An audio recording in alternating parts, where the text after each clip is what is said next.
عیسی به سوی اورشلیم راهروان شاگردانش را به یک طرف برده تنها به آنها گفت: ما به اورشلیم رفته ایستاده ایم. در آنجا پسری آدمی زاد به دست کاهنان کلان و استادان شریعت سپاریده می شوند. آنها او را به مرگ محکوم کرده به دست غیر یهودیان می سپارند. غیر یهودیان او را مسخره و غمچینکاری کرده عاقبت به صلیب میخکوب می نمایند، لیکن وی در روز سیوم زنده می شود.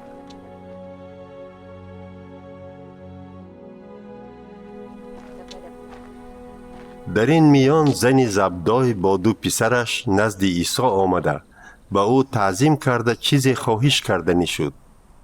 عیسی پرسید: تو چی می خواهی؟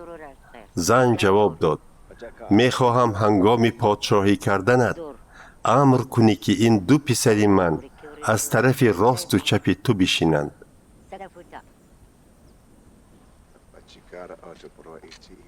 عیسی به پسران زن گفت: شما نمی فهمید که چی را طلب کرده ایستاده اید؟ مگر از آن کاسه عذابی که من می نوشم شما نوشیده می توانید؟ می توانیم، جواب دادند آنها.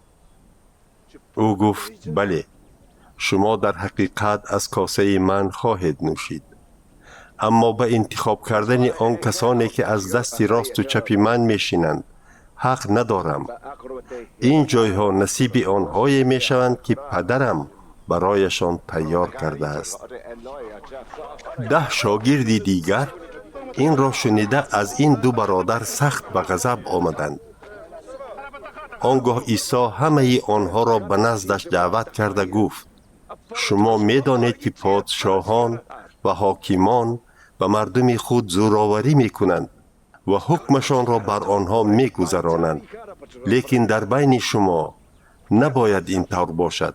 برعکس، هر کسی که در بین شما بزرگ بودن می خواهد باید خدمتگار دیگران باشد و هر کسی که می خواهد در پیش ایستد باید غلام دیگران باشد.